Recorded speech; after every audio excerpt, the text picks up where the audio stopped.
Glória a Deus, é sempre uma honra estar aqui com vocês, é sempre uma honra poder compartilhar dessa palavra. Você sabe que a gente está numa série, né? Essa série, você precisa dos outros cultos para você compreender melhor. E se você não veio de manhã com o pastor Joás, você deve escutá-lo, né, numa das plataformas que for mais agradável para você. Normalmente é o YouTube, o mais fácil. Então você vai lá, escuta o culto da manhã, que foi precioso e rico em muita doutrina e poder do Espírito Santo. Eu gostei demais de estar aqui nessa manhã. E teremos continuidade no culto da noite. Se você tem programação depois daqui, você já veio à tarde para poder liberar a sua noite, então você é bem-vindo a escutar também o culto da noite para poder fechar esse assunto, esse tema. E não por menos, esse assunto foi levantado no coração do pastor logo depois do Livre-se da crise, e ele vem falando sobre mudança de mentalidade, e hoje a gente vem como ativar o reino nas nossas vidas, na nossa casa e na nossa família, amém? De manhã tivemos instruções preciosas e eu queria completar, não emendar, mas completar, porque são cultos interligados e as coisas vão se encaixar no poder do Espírito Santo. O engraçado, meu irmão, é que esses cultos nunca são amplamente combinados. É lógico que existe uma discussão, o pastor fala o que está no coração dele, mas a coisa montada é pelo Espírito. E se você for ver os encaixes que são feitos, eles são perfeitos demais. Perfeito demais para ser coisa de homem. É muito perfeito para ser coisa de homem. Se a gente tivesse programado, não encaixava tão bem. Mas porque o Espírito Santo é que orquestra essas coisas, as coisas encaixam e tudo vai bem. Amém? Então anota aí, essa é uma série para você escutar ela e pegar tudo aquilo que foi passado desse púlpito. Abra sua Bíblia em Mateus, no capítulo 12. Mateus, no capítulo 12. Eu queria começar lendo com você no verso 28, e a gente vai até o 30.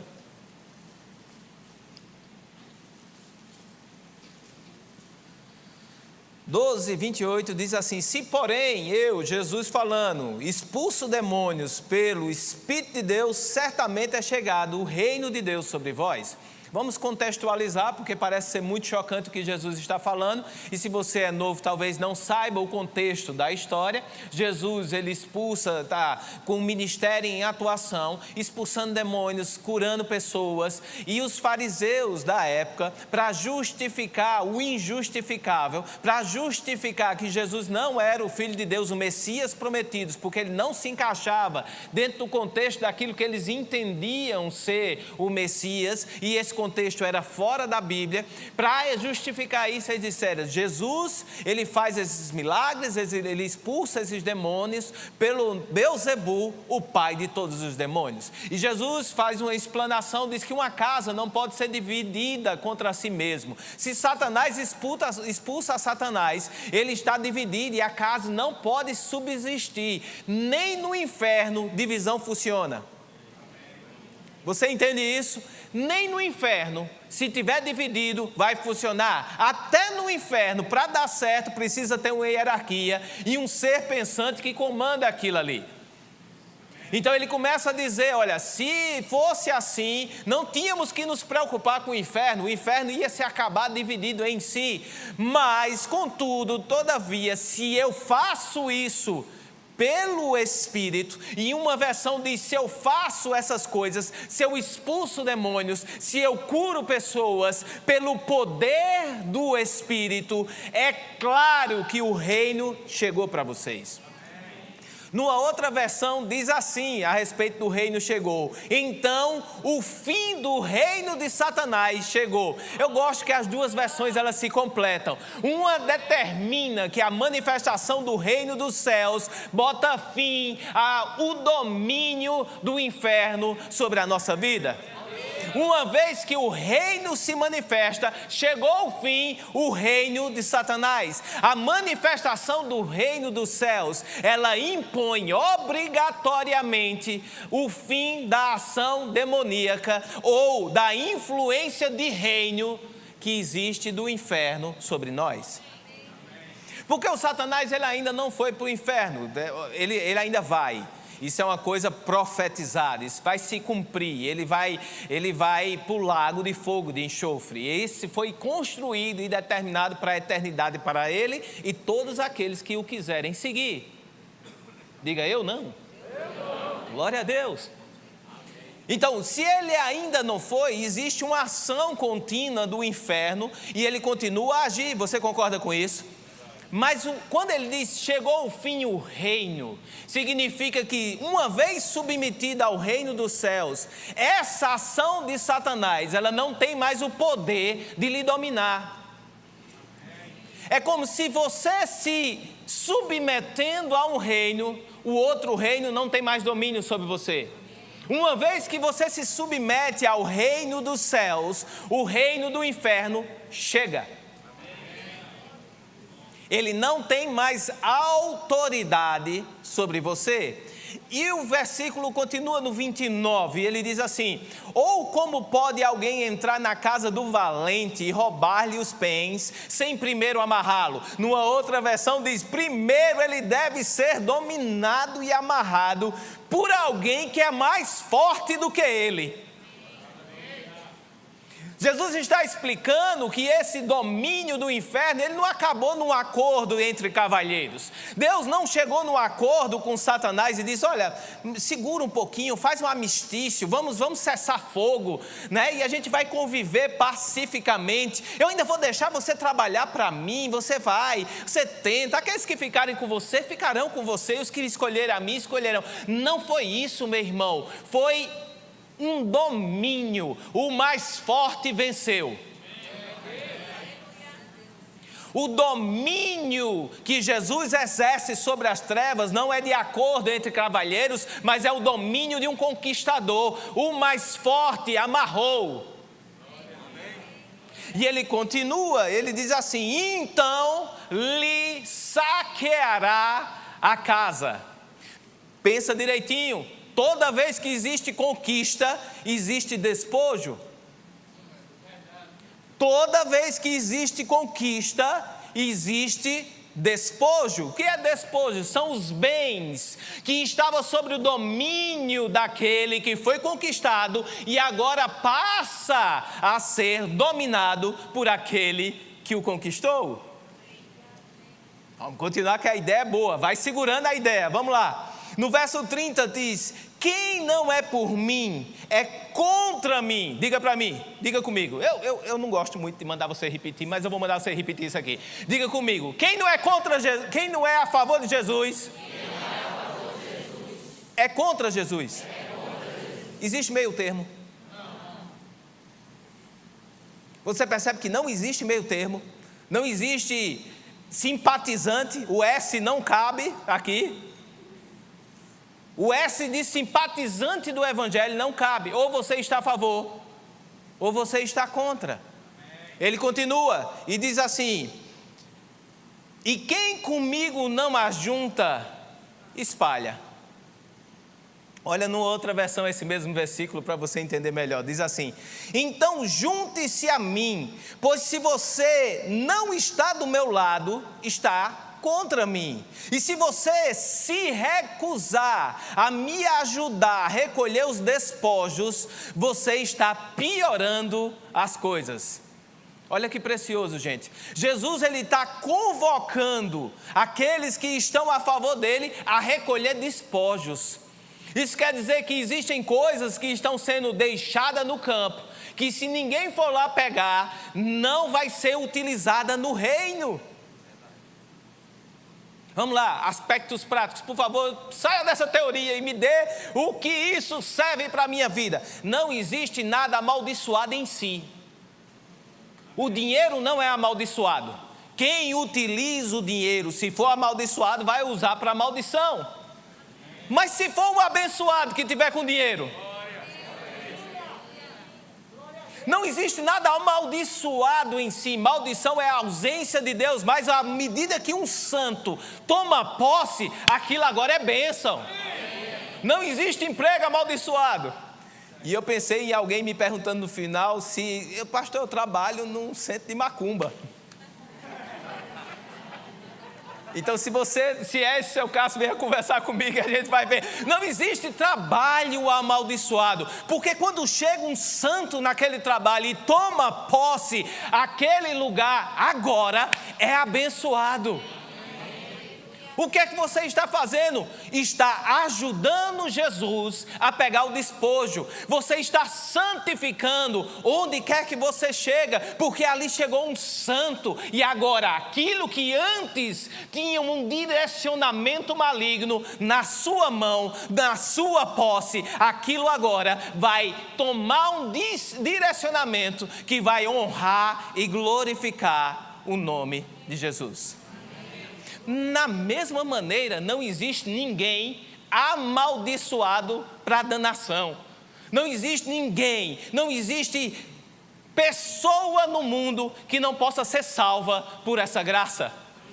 As pessoas, elas vivem dentro daquela realidade que elas têm natural, mas uma vez expostas ao sobrenatural, elas sim podem ser salvas. Por pior que seja, por pior que coisas que ela tenha feito, a salvação está disponível para ela. E uma vez que o reino de Deus invade, meu irmão, aquilo ali se torna santo. Então, Jesus está dizendo, acabou o reino das trevas. Começou, chegou o reino de Deus. O reino de Deus agora é nosso, através de Cristo Jesus. Tudo, a princípio, é santificado por aquele que o conquistou, Jesus Cristo. Tudo é santo, meu irmão. Tudo é santo, meu irmão. A gente é muito rápido em condenar as coisas do mundo. A gente é rápido em apontar o dedo e dizer que isso está errado. Meu irmão, dizer que está errado é bom demais, é fácil. Eu ganhar palanque em termos de internet, criticando os outros, seguidor, é só começar a abrir a boca. Não, fulano está errado, cicrano está assim está assado, pronto. Vai ter seguidor e concordância voado. Mas esse tipo de crescimento, ele é fofo, vazio, não tem estrutura em si. Você crescer dando a palavra sã e dizendo, e conseguindo ver o melhor das pessoas. O irmão Reagan, no seu livro, Amor, o Caminho para a Vitória, ele fala, se você não tem nada bom para falar, fique calado, mas sempre existe algo de bom nas pessoas. Eu estava escutando um grande homem de Deus que falou, você deve honra, pelo menos a 2 aspectos, para a pior pessoa que está na terra. A pior pessoa, o maior pecador que existe na terra, você deve honrar em 2 aspectos. Primeiro, ele é a imagem e semelhança de Deus. Segundo aspecto, existe um dom divino que opera nele. Usado errado, mas existe um dom divino que opera nele. Quer você ficar chocado? Eu vou chocar você. Eu vi o clipe da Anitta. Não choquei você? Agora, eu não sigo a Anitta. Eu não sigo nenhuma coisa de raio do mundo e de negócio de MTV, de nada. Eu não sigo nenhuma coisa de televisão, dessas coisas. Como é que eu assisti o clipe da Anitta? Os crentes. Porque os crentes que eu sigo botaram o clipe da Anitta para falar mal da Anitta. E eu digo, misericórdia, eu estou vendo uma desgraça pornográfica dessa, porque um crente publicou. E se fosse você, não se preocupe, você já estava sendo convidado ao meu gabinete para escutar isso de pé de ouvido. Aí lá vai eu assistir uma desgraça daquela, porque um crente está querendo falar mal da figura. Ai, meu irmão, ela é imagem e semelhança de Deus, e existe um dom divino operando dentro dela. E como o pastor Humberto fala, ela é uma pré-crente. Não importa a situação que ela esteja. Então, meu irmão, trate de frear essas coisas que não deem futuro nenhum para o crente. Isso não é manifestar o reino. Isso é querer tomar uma posição e querer ser melhor do que as outras pessoas. E você não foi ungido para ser melhor do que ninguém. Você foi ungido para lavar os pés uns dos outros. As pessoas precisam ver em nós algo que elas querem, meu irmão. algo que elas desejam.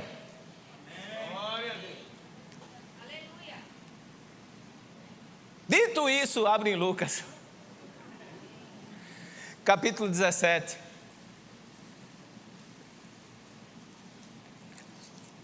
A partir do verso 20.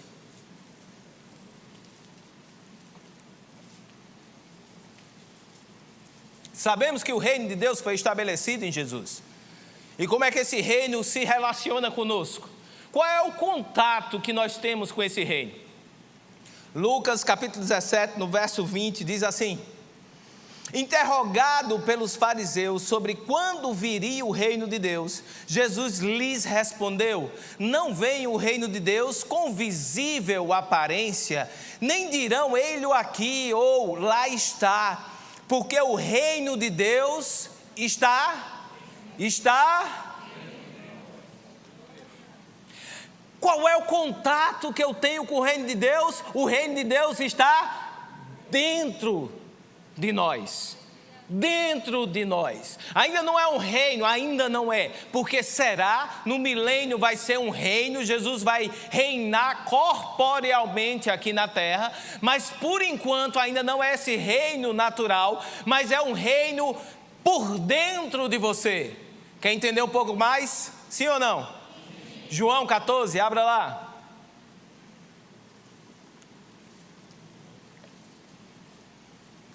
Um reino dentro, João 14, no verso 16.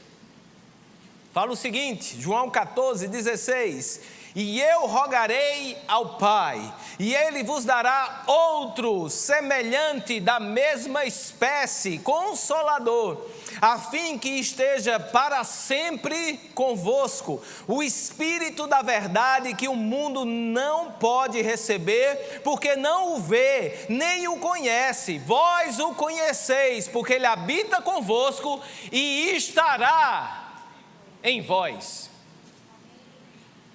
Porque Ele habita, o que é assim? Explica, pastor, como assim? O Espírito da verdade já habita convosco. Ele está falando com os discípulos, e o Espírito da verdade habitava em Cristo Jesus. Mas depois que Cristo fosse, Ele ia fazer a habitação dentro de cada crente. Pula para o versículo 23, do mesmo capítulo de João 14, diz assim: respondeu Jesus: se alguém me ama, guardará a minha palavra, e o meu Pai o amará, e viremos para ele, e faremos nele morada. Você é a habitação, templo do Espírito Santo, e uma vez que a palavra é evidenciada na sua vida, essa morada do Espírito Santo em você também se torna ativa. Você tem o Espírito morando em você. Amém? O Espírito Santo é o selo da nova aliança. Jesus, Ele sela você quando você aceita Jesus como Senhor e Salvador da sua vida. Você é selado pelo Espírito Santo, e o Espírito Santo passa a fazer morada dentro de você. Mas você, mesmo sendo a habitação do Espírito Santo, você continua levando uma vida natural. Você, depois que nasceu de novo, você saiu, pegou seu carro, seu ônibus, sua bicicleta, seu tênis, não sei como você veio, foi para casa, chegou em casa, ninguém viu mudança em você. Talvez alguém disse assim: esse menino foi para a igreja, voltou mais abestalhado, ele está meio assim, meio lezinho, dependendo da experiência que você tenha. Você foi trabalhar na segunda-feira, chegou lá, continuava o mesmo chefe, continuava o mesmo amigo, continuava os mesmos colegas, parece que tudo ficou do mesmo jeito. Mas a Bíblia diz que tudo não ficou do mesmo jeito, porque agora o Espírito Santo está dentro de você. Mas como é que eu evidencio esse Espírito dentro de mim? Jesus diz: quando você ama a palavra. Amar a palavra não é um sentido genérico para você dizer: ai, que lindo. Aí pega a sua Bíblia e faz assim: ai, eu amo tanto a palavra de Jesus, tanto que eu deixo ela aberta nos cantos para ficar vendo. Amar a palavra não é esse relacionamento com esse pedaço de papel aqui não, meu irmão. Amar a palavra é considerar acima de qualquer coisa. Eu amo a minha esposa. Graças a Deus ela não está aqui para você não ficar pensando que eu estou só falando. Ela está lá dentro resolvendo algumas coisas, mas eu amo ela. Mas como é que eu demonstro o meu amor à minha esposa? considerando ela acima das outras coisas que eu gosto. Amar é abrir mão de certas coisas que para você é importante em favor de. Em favor dela. Eu ia dizer, eu não jogo futebol, mas eu nunca gostei de jogo de futebol. Vamos lá, só para você entender, né? Os peladeiros aqui vão entender. Amar a esposa é abrir mão do jogo da pelada, porque ela precisa de você. Eita! Fui na veia, né? Amar o seu marido é abrir mão daquilo que é importante para você em favor de. E aí eu não vou saber dar um exemplo convincente para a mulher, me desculpe os maridos, porque eu não tenho como devolver isso daí. É deixar de ir para o shopping. Boa! Para ficar com um tempo com o seu marido. Enfim, meu irmão, quando você ama, você dá preferência. Amar a palavra é dizer, não, a palavra está certa, o que está se levantando aí não pode estar em linha, porque a palavra diz isso. Amar a palavra é dizer, eu prefiro ficar com o que a palavra está dizendo. Eu prefiro o relatório que a palavra me traz do que o relatório que foi me dado natural. Eu prefiro ficar com o que Deus está falando para mim do que a realidade que eu estou vivenciando agora está dizendo para mim. Amar a palavra é evidenciar a morada do Espírito Santo dentro de você. E quando você evidencia o Espírito Santo, você coloca em ativação coisas na sua vida. Romanos capítulo 14.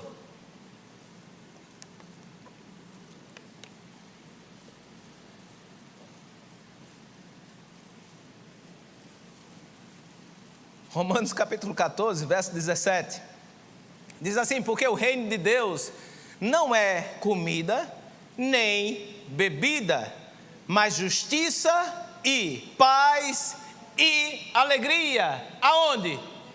No Espírito Santo. Aquele que deste modo serve a Cristo é agradável a Deus e aprovado pelos homens. Então, tem muita gente procurando, porque a busca de alegria e paz e um posicionamento de justiça é a busca de todo ser humano, meu irmão. Quem não quer estar certo? Pelo menos os homens deviam dizer amém, de vez em quando, porque a gente sempre quer estar certo e a mulher sempre diz que a gente não está, não é verdade? Quem não quer estar certo? Estar certo é um procedimento de justiça. Eu estou justo, eu estou correto, eu estou certo. E essa justiça, ela é provida de paz e alegria, porque quando você está certo, tudo está legal. Paz e alegria. Só que essa justificação nossa, ela não é natural. Eu não sou justificado pelas minhas obras, eu fui justificado pelo que Jesus fez para mim. Então o Espírito Santo, ele manifesta uma justiça que não é minha. E essa é a grande questão. Se a justiça não é minha e Deus me dá esse caráter de justiça, como posso eu agora ser juiz de alguém? Se eu não merecia, foi me dado pela graça, e uma vez agora que eu estou na graça, eu posso manifestar um caráter de justiça que me libera de viver uma vida desgraçada do erro. E uma vez na justiça, paz e alegria vão se acompanhar. Mas onde é que está esse pacote de justiça, paz e alegria? No Espírito que habita dentro de nós. É você crer, meu irmão, que quando você exalta a palavra de Deus, você não está fazendo um negócio simplesmente doutrinário, embora que a gente tenha doutrina, mas não é uma questão doutrinária, não é porque é proibido. É muito ruim viver uma vida do proibido. Não pode isso, não toca aquilo, não faça isso. Paulo fala para os Gálatas dizendo que existe uma certa linha de ensino que é justamente essa. Várias coisas proibidas que têm aparência,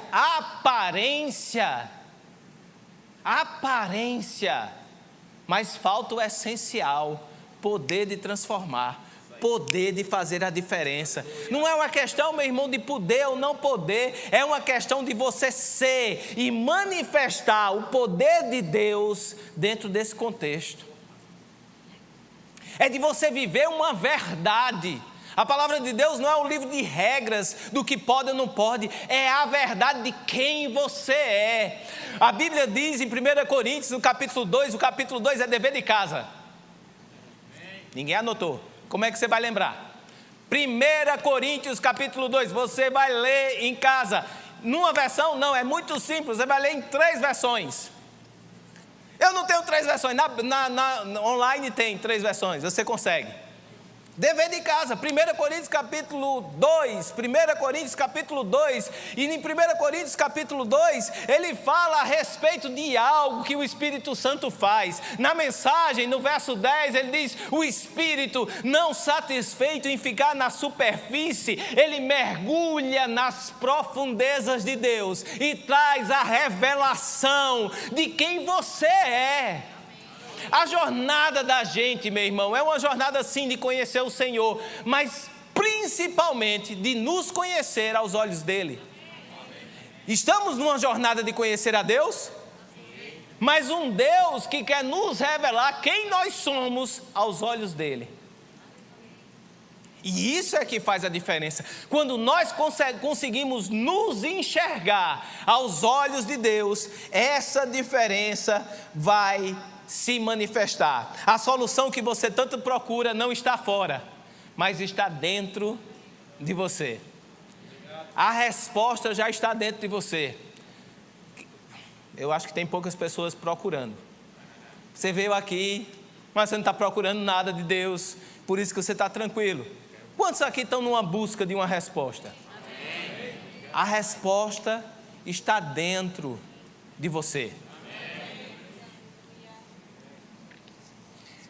Ok, abra comigo em Mateus capítulo 6. Vamos continuar a deixar a Bíblia nos ensinar. Estamos falando do reino de Deus. E o reino de Deus, metaforicamente, é apresentado na Bíblia de 2 maneiras.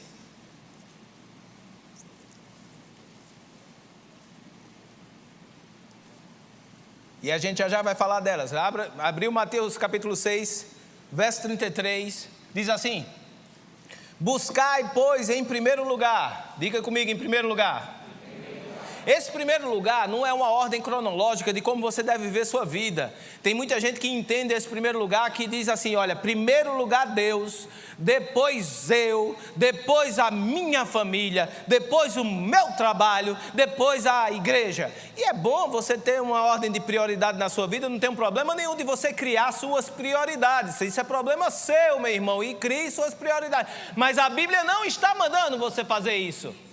A Bíblia não está dizendo que você crie uma prioridade e saia deixando as coisas em segundo plano. A Bíblia está dizendo que Deus, Ele precisa ser primeiro em toda a área da sua vida. Deixe Deus em primeiro lugar no seu trabalho. Deixe Deus em primeiro lugar na sua casa. Deixe Deus em primeiro lugar na sua vida pessoal. E você vai ver o reino de Deus em manifestação. Buscar em primeiro lugar em todas as áreas o reino de Deus. O reino é o conjunto de coisas que implicam o reino funcionar. É a sua vontade, é o seu desejo, é a sua maneira de fazer as coisas. Então busque em primeiro lugar a maneira de Deus fazer as coisas. E todas essas coisas vos serão acrescentadas. Que coisas são essas? Aí você precisa ler o que está atrás. Que ele diz assim, não andeis ansiosos com coisa alguma. Olha para os passarinhos, para os pardais. Eles não semeiam, eles não colhem, mas Deus os alimenta. Oh, por que você está tão preocupado com o que você vai vestir? Olha para os lírios do campo. Eles não teiam, eles não fiam, mas mesmo assim são vestidos esplendorosamente. E se o nosso Pai Celestial tem cuidado com os pardais e com os lírios do campo, quanto mais. O que é que Deus está falando aqui para a gente, meu irmão? Não anda ansioso, menino. Quer frear o agir do reino na sua vida? Começa a ficar ansioso. Agora, meu irmão, ficar ansioso não precisa de esforço. Se fosse bom, dava trabalho. Não é verdade? Se ficar ansioso fosse bom, você tinha trabalho de ficar ansioso. Mas não, vem de uma maneira natural. Quer ficar ansioso? Assiste um jornal. Você fica ansioso. Não vamos falar de desgraça. Liga o jornal em dia de chuva. Você não sai de casa. Está alagado não sei quanto, caiu uma árvore não sei quanto, o trânsito está assim de outro canto, o negócio assim. Eu nem vou nem tentar, porque pelo jornal a cidade está parada. Você não viu nada, mas o jornal já lhe convenceu você ficar em casa, porque é ansioso. Cortou o compromisso. Agora, se for compromisso de trabalho, você não corta, né? Você vai nem que seja nadando. Mas igreja, está chovendo muito, pastor, eu entendo nada. Entendo nada. Se eu dissesse que tinha um contrato para você fechar aqui na igreja, duvido. Você vinha nem que fosse de bote para fechar. Agora, o entendimento que aqui é legal, é um clube social. Esse entendimento faz você cortar. Para um clube eu não ia não na chuva, mas para a igreja, eu vou. Quer andar ansioso? Vai ser natural, é o seu comportamento natural. Quer andar em paz e alegria? Você precisa colocar força. Buscar em primeiro lugar. O que é buscar em primeiro lugar? Deus, na tua palavra, fala o que a respeito dessa situação? Fala o que a respeito dessa crise? Fala o que a respeito dessa gasolina alta? Fala o que a respeito dessa eleição? A tua palavra fala o que? Coisas que vão deixar a gente ansioso esse ano, né? Mas o que é que a palavra de Deus fala? O que é que você busca na palavra? Tem que colocar força, meu irmão, tem que correr atrás. Olha só, na mensagem, esse mesmo versículo 33 diz assim: oriente sua vida de acordo com a realidade, a iniciativa e a provisão de Deus. Você não é mais definido pelas coisas naturais, você é definido pelo reino de Deus, e quando você busca o reino dele, você começa a agir de acordo. Meu irmão, vamos lá, vamos dar o contraponto. Eu não vou andar ansioso, então eu vou ficar na rede. E olha que de rede eu entendo, porque tem o meu lugarzinho lá, minha redinha no meu cantinho ali, de eu ficar orando, buscando no Senhor. Se não vou ficar ansioso, eu vou ficar na rede, não vou fazer nada. Não, meu irmão, a Bíblia não está dizendo para você ficar parado, feito um leso. Desculpa o leso. Desculpa os lesos. Piorei. Mas vem, a gente está na igreja, ninguém se ofende na igreja, não é verdade? É um ano sem ofensa, vocês prometeram a pastor Júnior, vocês fizeram, Não tem nem um mês que você fez esse compromisso de não se ofender. Mas não é ficar na rede feito um leso, meu irmão, mas ser inspirado pelos céus, a não parar, porque o mundo não está em linha com o que você pensa, não é o momento, pastor, não é o momento de fazer isso, as coisas estão assim, desse jeito, desse assim, assado. Meu irmão, o momento quem determina é os céus, o que você foi inspirado para fazer. Se você foi inspirado, faça. Como eu boto o reino para funcionar? As suas atitudes inspiradas vêm carregadas de reino.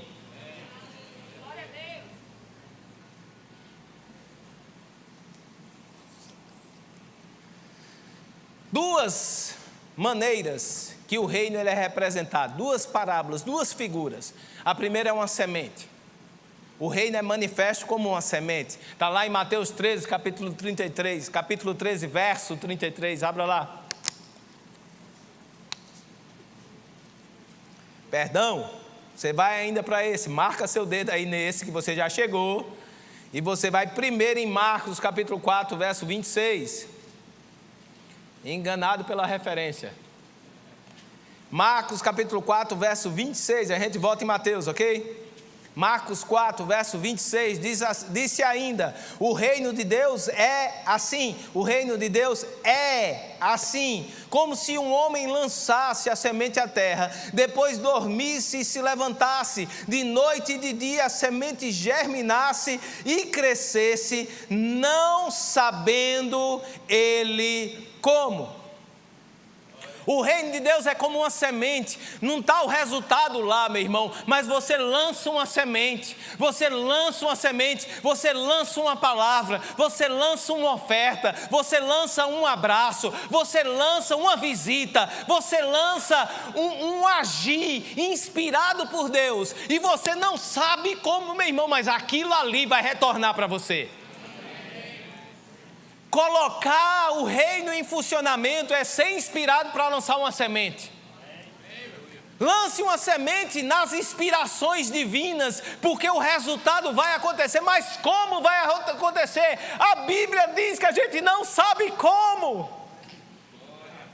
Como vai acontecer? E eu sei, se a Bíblia não me diz, eu não sei como é que vai acontecer, meu irmão. Mas uma coisa é certa, uma vez semeada, a semente vai germinar, vai dar o seu fruto e vai chegar o tempo de colher.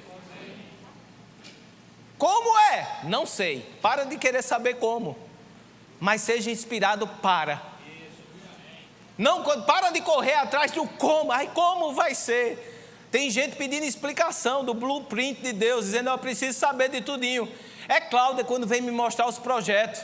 Ela disse, meu filho, o que é que você acha? Um bocado de coisa arriscada assim, tá lindo. Sabe quando é que eu vou ver que tá lindo mesmo de verdade? Quando está construído. Isso riscado para mim não quer dizer nada. Mas vai, faz aí. Quando está, uau, meu Deus, como foi feito? Não sei, nem quero, mas vai. Você está lá marcando Mateus 13, vamos lá, 13:33.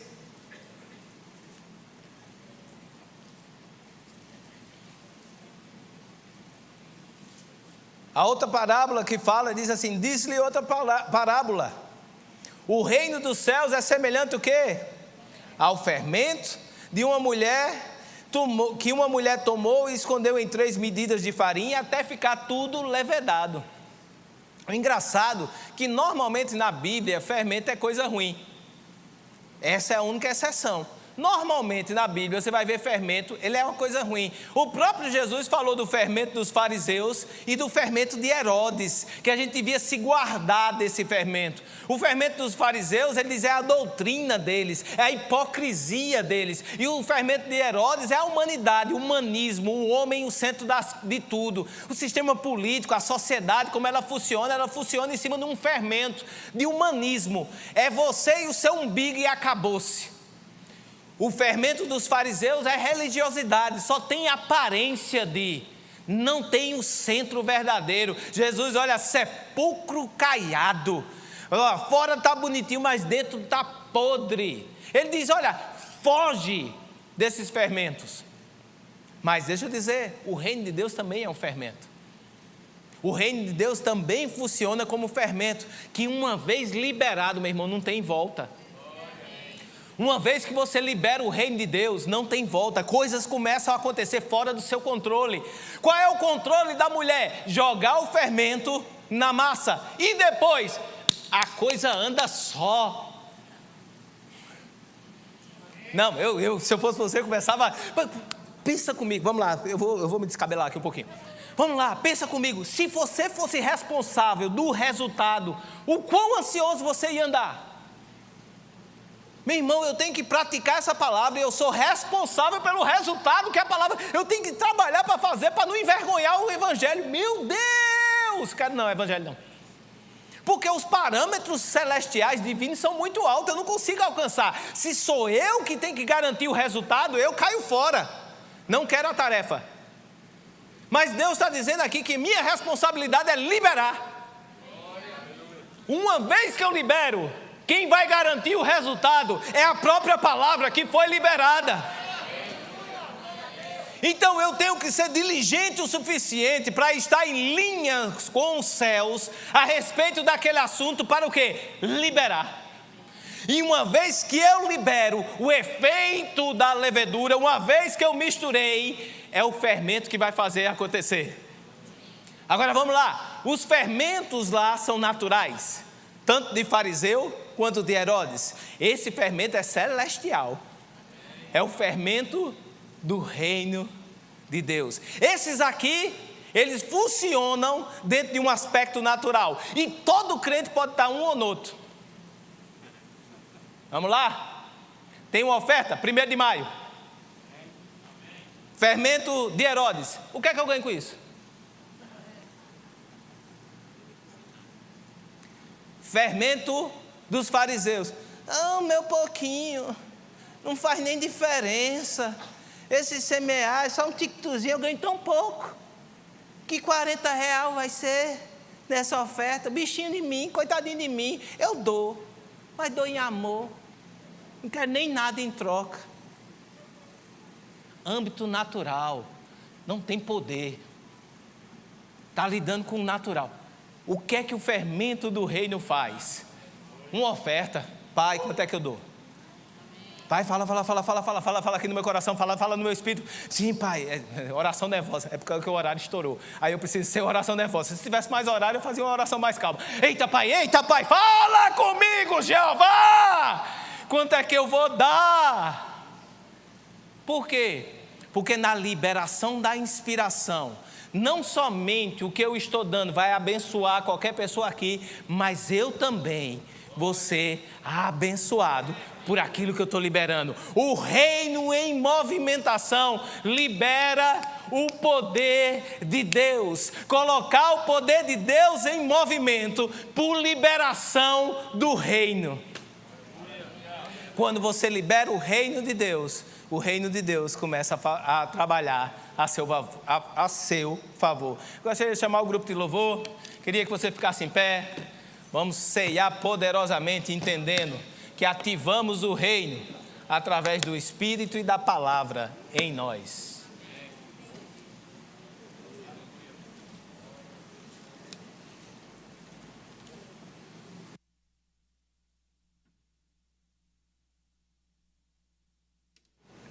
Você está pronto? O que é que você está esperando? Você tem música para você ativar? Isso, vai. Começa a orar, levanta a mão. Meu irmão, se movimenta, deixa o Espírito Santo movimentar dentro de você. A gente vai chegar em tempos que não vai ter violãozinho para tocar não, mas a gente vai botar fogo no lugar. Vai chegar tempo que não vai ter violãozinho tocando, mas crentes cheios do fogo do Espírito vão levantar mãos santas e vão botar fogo nos lugares. Vão botar fogo, liberando palavras, liberando o Espírito, liberando o poder. Meu irmão, você é um centro de distribuição do poder de Deus aqui na terra. Você é uma embaixada celestial aqui na terra. Dentro de você está tudo o que você precisa para mudar não somente a sua história, mas para mudar a história de todos aqueles que estão ao seu redor. Você é um ponto de contato celestial aqui na terra. Quando Jesus estava orando, venha a nós o vosso reino, Ele estava falando de você, manifestando, ativado no Espírito, manifestando o reino de Deus aqui na terra. Esteja pronto para ser reino aonde chegar. Esteja pronto para ser reino aonde você abrir sua boca. Não tenha conversas mais naturais. A Bíblia diz: a ninguém eu conheço mais no âmbito natural. Agora é tudo por inspiração. Conversa com as pessoas na inspiração do Espírito. Libera palavras de poder. Libera palavras que mudam vidas, meu irmão. Onde você chegar, na sua casa, no seu lar, no seu trabalho, o poder está dentro de você para fazer a diferença, para mudar, para estabelecer os céus. Quantos aqui estão prontos para liberar os céus na sua casa, no seu lar, no seu trabalho? Levanta a sua mão.